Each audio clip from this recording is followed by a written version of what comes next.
சிங்கம் ஒரு சிங்கம் எப்போ எதுலயும் பெக்யூலியர் தான். ஒரு முறை சிங்கம் கரிச்சிச்சதுன்னா அந்த சவுண்ட்ல ஒரு 8 கிலோமீட்டருக்கு சும்மா அதிரும், எல்லா திசைகளும் அதிரும். அப்படிப்பட்ட அந்த சிங்கம் வேட்டைக்கு மட்டும்தான் வெளியில வரும், வேடிக்கை பார்க்கறதுக்கெல்லாம் வெளியில வராது.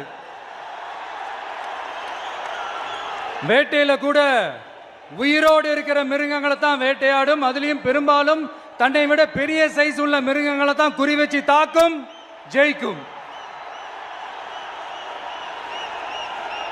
எவ்வளவு பசியில் இருந்தாலும் உயிர் இல்லாததை, கெட்டு போனதை தொட்டு கூட பார்க்காது. அப்படி